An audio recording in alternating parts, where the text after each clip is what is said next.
Magandang gabi, Philippine Air Force. Narito ang magiging lagay ng panahon ngayong araw ng Friday, 15 May 2026.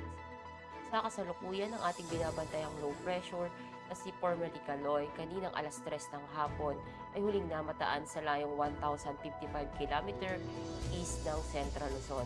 At ang nasabing low pressure ay mababa naman na ang tsansa na maging ganap na ulit na isang bagyo.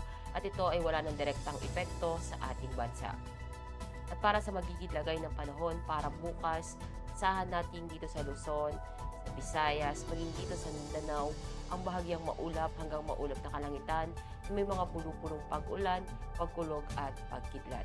At para naman sa magiging lagay ng panahon sa mga susunod na araw dito sa Metro Manila, asahan natin sa Linggo hanggang Martes, ang bahagyang maulap hanggang maulap na kalangitan, may mga pulupulong pag-ulan, pagkulog at pagkidlat.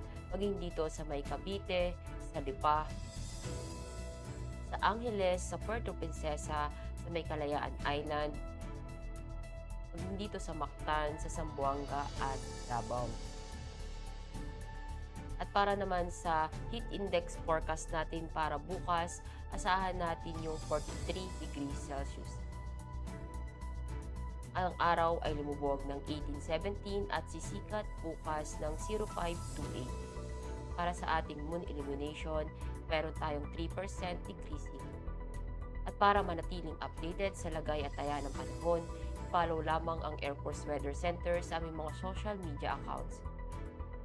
At yan lamang ang latest update natin sa weather sa ngalan ng aming commanding officer na si Colonel Alvin John Cugador, POP GSC.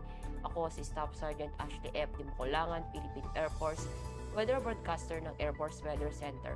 Muli, magandang gabi, Philippine Air Force.